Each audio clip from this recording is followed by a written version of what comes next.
इस कार्यक्रम को जॉयस मायर मिनिस्ट्रीज के मित्रों और भागीदारों द्वारा संभव बनाया गया है। हम मसीह के राजदूत हैं, हम उनका प्रतिनिधित्व करते हैं। वो हमारे माध्यम से दुनिया से आग्रह करते हैं, और अगर आज दुनिया को कुछ देखने की जरूरत है तो वो ये है स्थिरता। ये लोग हैं जो वही करते हैं जिस पर वे विश्वास करते हैं, और संकट के समय वे उस पर विश्वास को दिखाते हैं।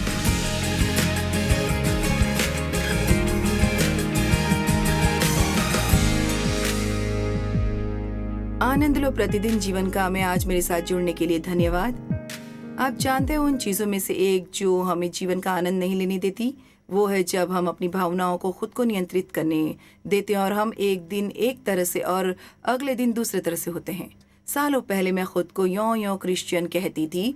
मुझे लगता था कि मैं एक दिन ऊपर होती थी और अगले दिन नीचे, फिर एक दिन ऊपर और अगले दिन नीचे। पर मैं अपने पति को देखूंगी तो वो बहुत ही स्थिर थे। आप जानते हैं, अगर हमें कोई समस्या आती थी तो वो बिखरे ही नहीं, और वो बिल्कुल वैसे रहे। वास्तव में बाइबल हमें स्थिर रहने के लिए प्रोत्साहित करती है, और ये आध्यात्मिक परिपक्वता के बराबर है। और अगर हम चाहते हैं कि परमेश्वर हमारा उपयोग करे तो हमें स्थिर रहना होगा और अपनी भावनाओं को खुद को नियंत्रित करने नहीं देना होगा। मैं हर समय लोगों को बताती हूँ, आपके पास भावनाएं होंगी, आप अलग अलग समय पर अलग अलग भावनाएं रखते हैं, और उनमें से कुछ अच्छी हैं और कुछ नहीं हैं। और उनके बारे में बात यह है कि आप कभी नहीं जान पाएंगे कि जब आप सुबह उठते हैं तो आपके पास कौन सी भावना होती हैं। आप बहुत अच्छा महसूस करते हैं, बिस्तर पर जा सकते हैं, और अगली सुबह उठकर ऐसा महसूस करते हैं कि आप किसी के सिर को चबाना चाहते हैं। और इसलिए हमें सीखना होगा कि मैं जो कहता हूँ उसे कैसे करना है और कैसे अपनी भावनाओं के परे रहना है।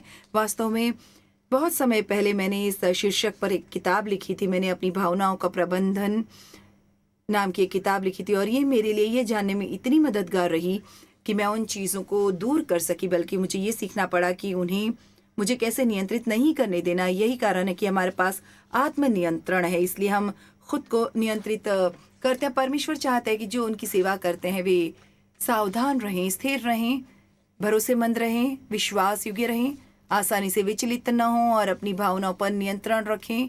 क्यों? क्योंकि हमें ऐसा होना चाहिए कि वो हम पर भरोसा करें।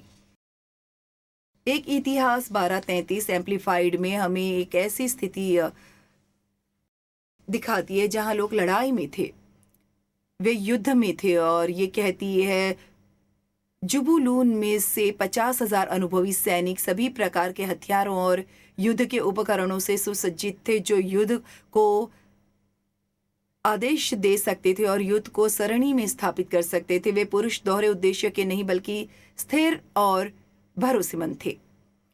इसलिए जब परमेश्वर अपनी सेवा करने के लिए लोगों की खोज करते हैं तो उन्हें ऐसे लोगों की आवश्यकता होती है जो स्थिर और भरोसेमंद हो। पर मैं नहीं, आप जानते हैं, हम सभी सिर्फ स्थिर पैदा नहीं हुए हैं। कुछ लोग दूसरों की तुलना में भावनात्मक रूप से अधिक प्रेरित होते हैं, और यदि आप ऐसे हैं तो ये आपके व्यक्तित्व का हिस्सा हो सकता है। लेकिन आपको सीखना होगा कि आप उन भावनाओं के आधार पर महत्वपूर्ण निर्णय न लें और उन्हें आपको नियंत्रित करने न दें। मुझे ये कहना बहुत पसंद है, भावनाओं को कम होने दें और फिर फैसला करें। उदाहरण के लिए, आप खरीदारी करने के लिए जाते हैं और आपके मन में कुछ खास नहीं है जिसे आप खरीदना चाहते हैं, या मान लीजिए कि आप ऐसा करते हैं, मान लीजिए कि एक खास चीज़ है जिसे आप पाने के लिए मॉल में जाते हैं। हो सकता है आप उसी जगह पर जा रहे हैं जहाँ आपका नेत्र चिकित्सक है, और आप वहाँ कुछ चश्मा लेने जा रहे हैं जो आपको खरीदना था।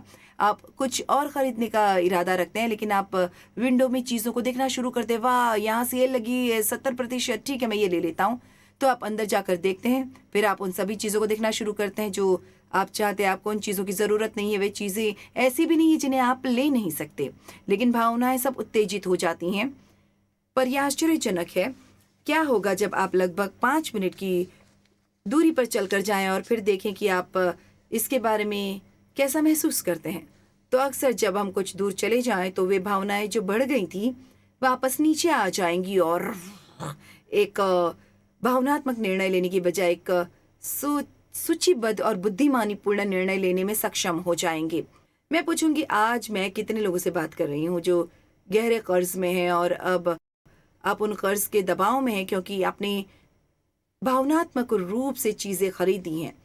या मैं पूछना चाहूँगी कि मैं कितने लोगों से बात कर रही हूँ जिन्होंने भावनात्मक रूप से किसी से शादी की, ये अच्छे लग सकते थे, आपको उत्साहित कर सकते थे। आपने उनसे तो शादी कर ली, आप वास्तव में उन्हें नहीं जानते थे या आप उनके चरित्र को नहीं जानते थे। हो सकता है कि आप वचन के खिलाफ भी गए हों और आपने किसी ऐसे व्यक्ति से शादी की हो जिसके साथ आप समान रूप से जुड़े हुए नहीं थे, आप एक विश्वासी हैं और वो विश्वासी नहीं। ठीक है, परमेश्वर इन चीज़ों को पूरा करने में आपकी मदद कर सकते हैं और आप अब भी एक अच्छा वैवाहिक जीवन बिता सकते हैं, लेकिन हम भावनात्मक रूप से काम नहीं करना चाहते। मैं हमेशा ये कहना पसंद करती हूँ कि हताश लोग हताश चीज़ें करते हैं और यदि आप एक अकेली युवा महिला या युवा व्यक्ति हैं और आप वास्तव में शादी करना चाहते हैं तो बस हताश मत होइए और आने वाले पहले व्यक्ति को मत पकड़िए, क्योंकि आप किसी ऐसे व्यक्ति से शादी करना चाहेंगे जिसे आप जानते हैं कि आप अपना जीवन उनके साथ बिता सकते हैं, ना कि सिर्फ एक आंकड़ा। नीति वचन 25:28 कहता है, हे जिसकी भावना वश में नहीं, वो ऐसे नगर के समान है जिसकी शहर पनाह तोड़ दी गई हो। वाह, दूसरे शब्दों में स्थिरता के बिना सब कुछ गड़बड़ है। अब जैसा कि मैंने कहा, कुछ लोगों को दूसरों की तुलना में इसकी ज्यादा जरूरत है। कुछ लोग भावनात्मक रूप से प्रेरित नहीं होते। मेरे पति उन लोगों में से एक है जो भावनात्मक रूप से प्रेरित नहीं है। अब मैं इतनी भावनात्मक नहीं हूँ, लेकिन मेरे जीवन में एक समय था जब मैं ऐसी थी। विशेष रूप से मुझे लगता है कि जब आपने अतीत के दुखों से अपनी भावनाओं को घायल किया है, तब आप बाद में होने वाले कार्यों की तुलना में भावनात्मक रूप से अधिक काम करते हैं, जबकि परमेश्वर के वचन का अध्ययन करने के द्वारा आपके पास कुछ परिपक्वता आ जाती। भावनाओं शब्द एक ही दिलचस्प परिभाषा, इसका मतलब है उत्तेजित करना, विचलित होना, और मुझे ये पसंद है, बाहर निकलना। ठीक है, आप कहते हैं इसका क्या मतलब है? खैर, जब आप इस बारे में सोचते हैं तो ये बहुत मायने रखता है। आपकी भावनाएं ऊपर उठती हैं और वे चाहती हैं कि आप उनका अनुसरण करें और उस दिशा में जाएं जिसमें वो आपको ले जाने की कोशिश कर रही है। लेकिन ये वही है जो हम नहीं कर सकते। हमें परमेश्वर का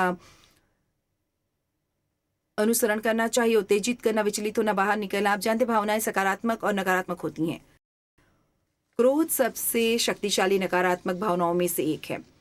उत्साह सकारात्मक भावनाओं में से एक है, लेकिन निर्णय भावनाओं पर नहीं किए जाने चाहिए। कितने लोगों ने कुछ शुरू किया है, ये रोमांचक है, ये नया है, किसी ने इस पर बात की है और हाँ, क्या आप सब इस बारे में उत्साहित हैं और आपकी शुरुआत अच्छी रही है? क्या होगा जब ये रोमांचक नहीं रहेगा? क्या आप आगे बढ़ेंगे और जो आपने शुरू किया है उसे पूरा करेंगे, या आप ऐसा करते जा रहे हैं जो इतने सारे लोग करते हैं और बस इसे फेंक देंगे, फिर कुछ और खोजने की कोशिश करेंगे जो अधिक रोमांचक है? आप जानते हैं, मैं 45 वर्षों से परमेश्वर के वचनों को सिखा रही हूँ और मैं आपको बता सकती हूँ कि सेवकाई में 45 वर्षों के बाद ये बहुत कठिन काम है।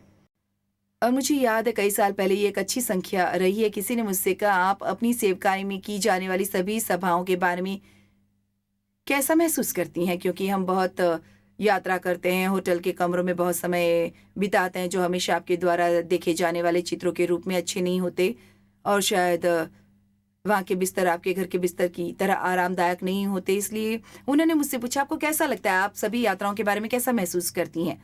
फिर मैंने 1 मिनट के लिए सोचा और मैंने अपने जवाब से खुद को भी आश्चर्यचकित कर दिया। मैंने कहा कि आप जानते, काफी समय से मैंने खुद से नहीं पूछा।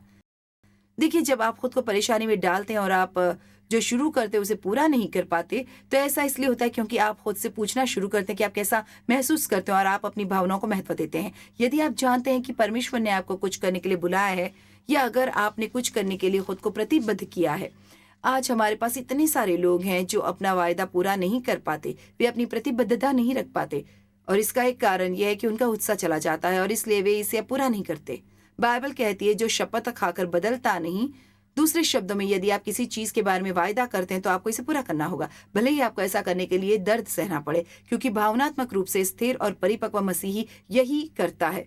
भावनाओं पर निर्णय नहीं लेना चाहिए। आप जो शुरू करते हैं उसे पूरा करें। यदि आप इसे उत्साह पर आधारित होकर करेंगे तो आप इसे पूरा नहीं कर पाएंगे। हम हमेशा भावनाएं रखते हैं, लेकिन आत्मिक परिपक्वता की मांग है कि हम उन्हें नियंत्रित करें, ना कि भावनाओं को हमें नियंत्रित करने दें। अपनी भावनाओं को प्रबंधित करें, अपनी भावनाओं से परे रहें।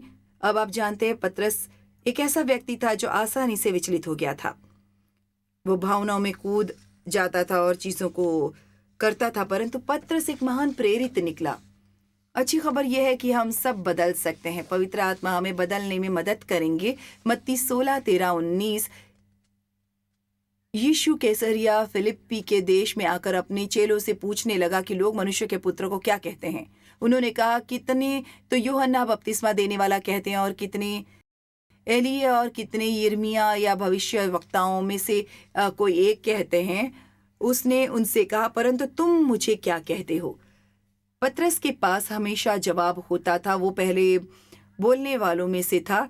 शिमोन पतरस ने उत्तर दिया कि तू जीवते परमेश्वर का पुत्र मसीह है। यीशु ने उसको उत्तर दिया कि हे शिमोन योना के पुत्र, तू धन्य है, क्योंकि मांस और लहू ने नहीं, परंतु मेरे पिता ने जो स्वर्ग में है ये बात तुझ पर प्रकट की है। और मैं भी तुझसे कहता हूं कि तू पतरस है, और मैं इस चट्टान पर, जिस चट्टान के बारे में वो बात कर रहा था वो पतरस स्वयं नहीं था, बल्कि वो एक विश्वास था जो पतरस को परमेश्वर के पुत्र पर था। और मैं इस चट्टान पर अपनी कलीसिया बनाऊंगा, और अधोलोक के फाटक उस पर प्रबल न होंगे। आप जानते हैं, ये एक ऐसा पल था जिसे बहुत शक्तिशाली होना चाहिए था। लोग मनुष्य के पुत्र को क्या कहते हैं? ठीक है, कुछ लोग यही कहते हैं, ठीक है, परंतु तुम मुझे क्या कहते हो? तू जीवते परमेश्वर का पुत्र मसीह है। यीशु ने कहा, मैं इस चट्टान पर अपनी कलीसिया बनाऊंगा, और अधोलोक के फाटक उस पर प्रबल न होंगे। अब जानते हैं, मैं उन विशेष क्षणों से प्यार करती हूँ जो परमेश्वर के साथ हमारे पास हैं। जब परमेश्वर कुछ करते हैं या कुछ ऐसा कहते हैं तो ये बहुत ही अद्भुत है। और फिर वो कहते हैं, मैं तुझे स्वर्ग के राज्य की कुंजियां दूंगा, जो अधिकार और शक्ति का प्रतिनिधित्व करता है। सत्ता और अधिकार कौन नहीं चाहता?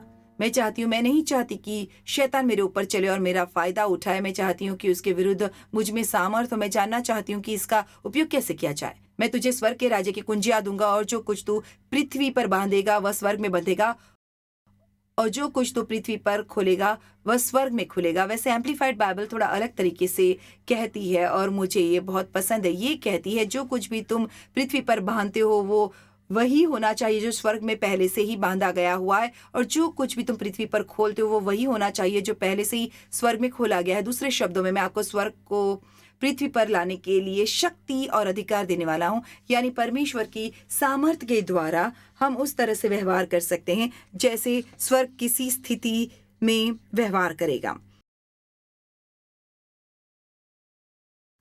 जब हम एक चट्टान की तरह होते हैं तो हमारे पास वो सामर्थ्य होती है।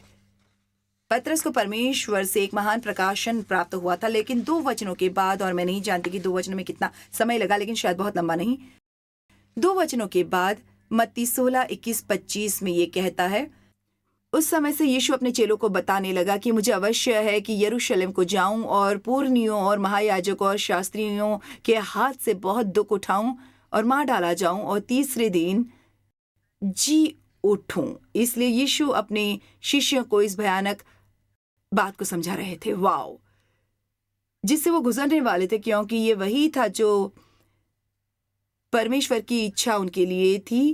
वो यरूशलेम जाने वाले थे, वो कष्ट उठाने वाले थे, उन्हें सूली पर चढ़ाया जाना था, वो मरने वाले थे, और ये सब आसान नहीं था। पतरस उसे अलग ले गया। यह हमेशा मुझे आश्चर्यचकित करता है। पतरस उसे अलग ले जाकर झिड़कने लगा। सही दिमागी हालत यीशु को कौन झिड़केगा? खैर, ये पतरस ने भावनाओं में आकर किया। हे प्रभु, परमेश्वर न करे तुझ पर ऐसा कभी न होगा। वो प्रभु से प्रेम करते थे और वो उन्हें घायल होते हुए देखना नहीं चाहते थे, और यरूशलेम में उनके लिए आसान समय नहीं था, और वो उन्हें यरूशलेम में वापस जाते हुए देखना नहीं चाहते थे। उसने फिर कर पतरस से कहा, हे शैतान, मेरे सामने से दूर हो जा। ठीक है, वास्तव में वो पतरस को शैतान नहीं कह रहे थे, बल्कि वो जानते थे कि शैतान पतरस के द्वारा काम करने की कोशिश कर रहा है ताकि यीशु वो नहीं कर पाए जो परमेश्वर उनसे करवाना चाहते थे। और मैं आपको बता सकती हूँ, ऐसे लोग भी होते हैं जो आपसे प्यार करते हैं। मेरा मतलब है वे सच में आपसे प्यार करते हैं, लेकिन वे अब भी शत्रु द्वारा उपयोग किए जा सकते हैं, आपको वो नहीं करने देने की कोशिश में जो परमेश्वर आपसे करवाना चाहते हैं।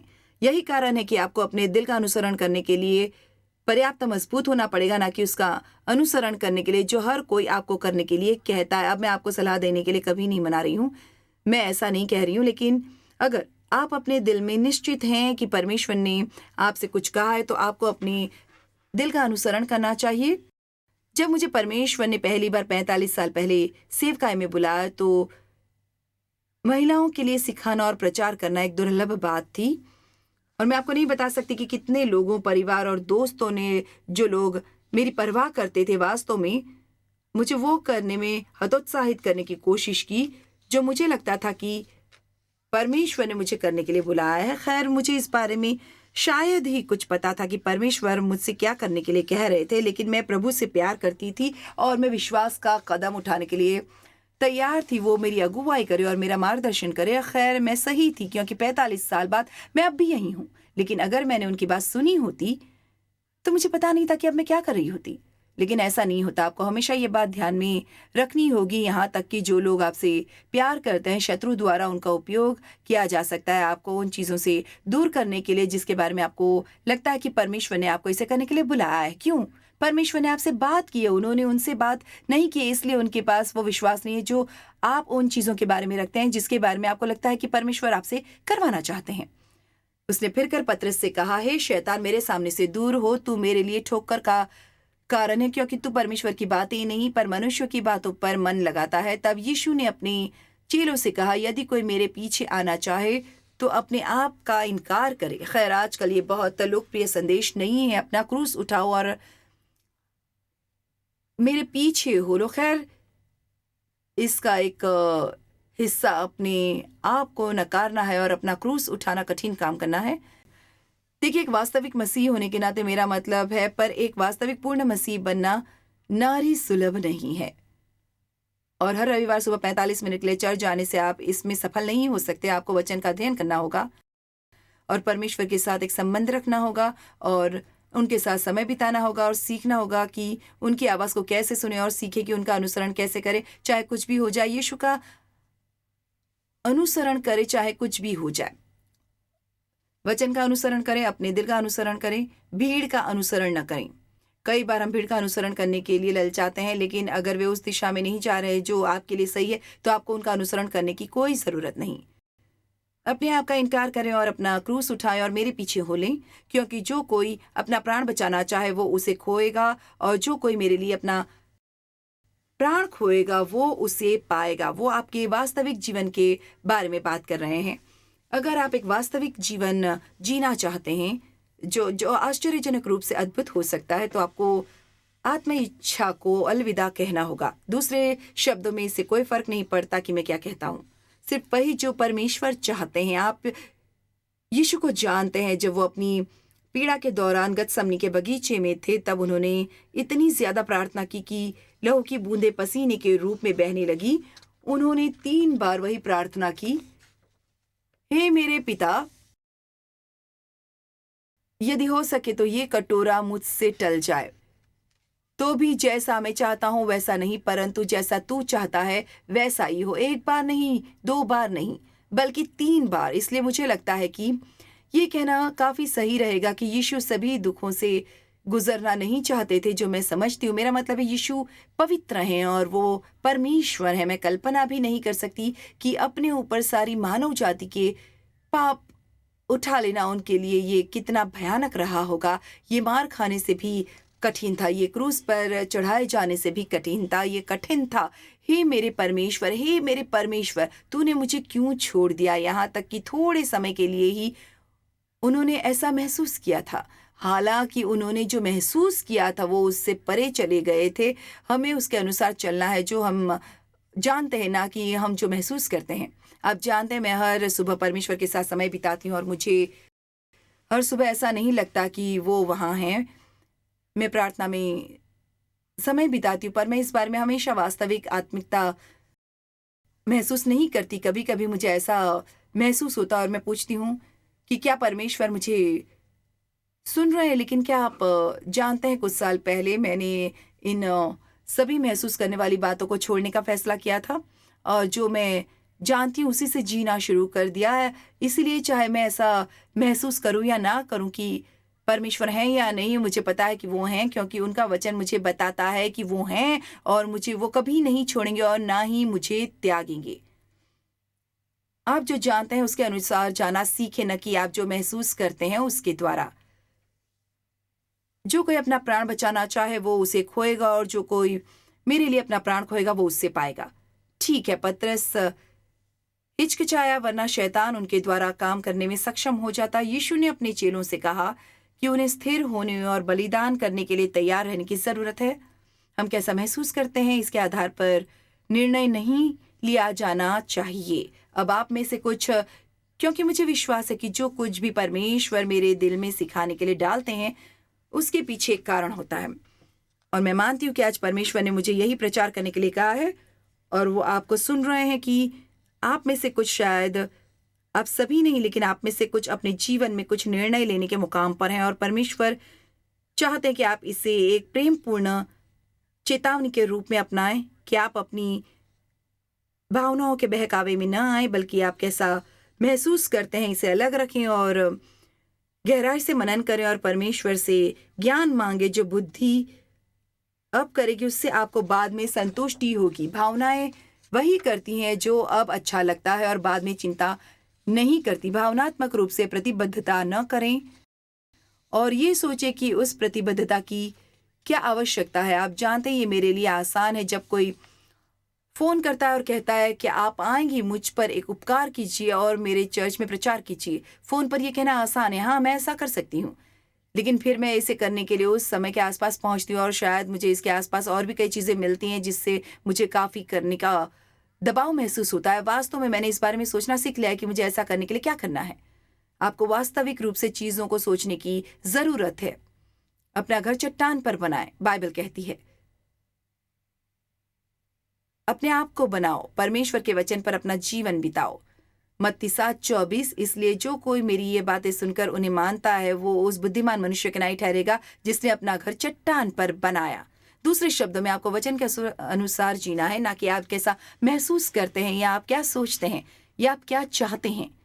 हमारी आत्मा, हमारा मन, हमारी इच्छा और हमारी भावनाएं हैं, और अगर हम में से ये हिस्सा परमेश्वर को लौटाया नहीं जाता और अगर हम उन्हें अपने जीवन के उन क्षेत्रों का नेतृत्व नहीं देते तो हम खुद को वास्तविक परेशानी में डाल सकते हैं, सिर्फ इसलिए कि मुझे लगता है कि इसमें कुछ सच्चाई नहीं है। मुझे देखना होगा कि क्या ये परमेश्वर के वचन के अनुरूप है। इसलिए उन्होंने कहा, अगर आप अपना घर एक चट्टान पर बनाते हैं तो चट्टान यीशु मसीह में उसका विश्वास है और वो वचन है जिसका वो प्रचार करते हैं। मेघ बरसा और बाढ़ें आई और आंधियां चली और उस घर पर टक्करें लगी, परंतु वो नहीं गिरा क्योंकि उसकी नींव चट्टान पर डाली गई थी। मुझे ये बहुत पसंद है। जब आपकी नींव यीशु मसीह में विश्वास की चट्टान पर बनाई जाती है और जब कठिन समय आता है तो ये मज़ेदार नहीं होगा, ये अच्छा महसूस नहीं कराएगा। मैं ऐसा नहीं कहती कि ये चुनौतीपूर्ण नहीं रहेंगे, लेकिन तूफान समाप्त हो जाने पर भी आप खड़े रहेंगे।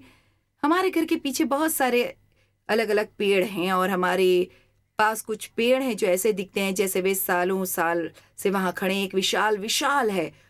और मैं आपको बता सकती हूँ, जब हमारे यहाँ तूफान आएगा तो कुछ छोटे पेड़ उखड़ जाएंगे और लगभग बाज वृक्ष जमीन को छू लेंगे। कभी कभी उनके हिस्से टूट जाते हैं। हमने पेड़ों को भी उड़ा दिया है, लेकिन मैं आपको बताती हूँ वो एक बड़ा बांज वृक्ष है। इसके पत्ते उड़ जाते हैं लेकिन वो पेड़ कभी नहीं हिलता। क्यों? क्योंकि इसकी जड़ें बहुत ही गहरी हैं और हमें परमेश्वर की इच्छा और परमेश्वर के वचन और परमेश्वर के प्रेम में गहराई से जड़ पकड़े रहने की आवश्यकता है। हमें वचन सुनने की ज़रूरत है और हमें परमेश्वर का पालन करने के लिए तैयार रहना चाहिए, चाहे हम कैसा भी महसूस करें। हमारे जीवन में कई बार ऐसा होता है जब हम खुद को इतनी गहरी परेशानी में डालते हैं क्योंकि हम अपनी भावनाओं के अनुसार चलते हैं बजाय इसके कि परमेश्वर का वचन हमें क्या करने के लिए कहता है। अब आप जानते हैं,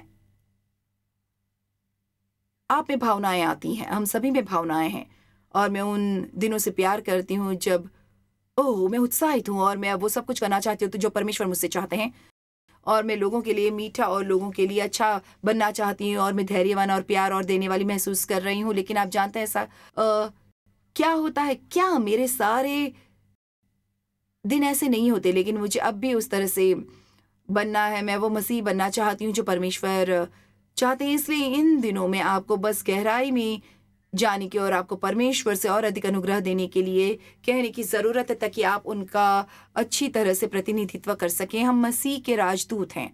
हम उनका प्रतिनिधित्व करते हैं, वो हमारे द्वारा दुनिया से आग्रह करते हैं, और अगर आज दुनिया को कुछ देखने की ज़रूरत है तो वो स्थिरता है। ये लोग हैं जो कहते हैं कि वे क्या मांगते हैं, और वे मुसीबत के समय में उस विश्वास को दिखाते हैं। और जिन चीज़ों की हमें आवश्यकता है उनमें से एक हमारी आत्मा के लिए उपचार है। और जैसा कि मैंने कहा, आपकी आत्मा का हिस्सा आपकी भावनाएं हैं, और परमेश्वर हमें भावनात्मक उपचार प्रदान करते हैं। जब आप मरते हैं तो वो आपको स्वर्ग में ले जाने की दिलचस्पी दिखाते हैं, लेकिन वो सिर्फ इसी दिलचस्पी में नहीं रखते। जब आप यहाँ हैं, वो आपका उपयोग करना चाहते हैं।